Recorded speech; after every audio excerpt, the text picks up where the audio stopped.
This is the political strategy used by Labour and increasingly by the Greens. It's a strategy built around one simple idea: make people dependent on the state. Now, the offer sounds compassionate, kinder, fairer, nicer, but what it actually translates to is an erosion of personal responsibility. Vote hope, not hate. That's a simple device which means agree with me or you're on the side of hate and you will get more benefits, more payments, more access to housing, lower barriers to qualify for support, breakfast clubs, of course, additional accommodation, extra help for people who have just arrived, more public sector non-jobs, more pay rises funded by the state, more support for those people that many taxpayers believe should not be receiving it. Cash, housing, food vouchers, mobile phones, grants, benefits. An endless stream of support for those judged by the state to need it.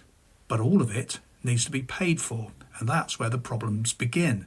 Because the model relies on an ever-shrinking number of people funding an ever-growing number of promises.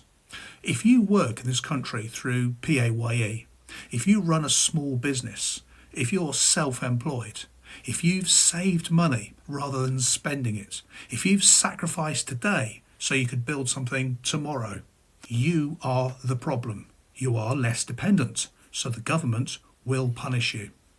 The assumption is simple. You can afford it, so you will pay. But the problem is that people respond to incentives. When highly mobile wealth leaves the country, when business owners slow down, when the self-employed work a little bit less, when investors decide not to sell assets, when someone on PAYE turns down a promotion because the tax hit wipes out the benefit, the system starts to break. Because the tax base shrinks while the promises grow.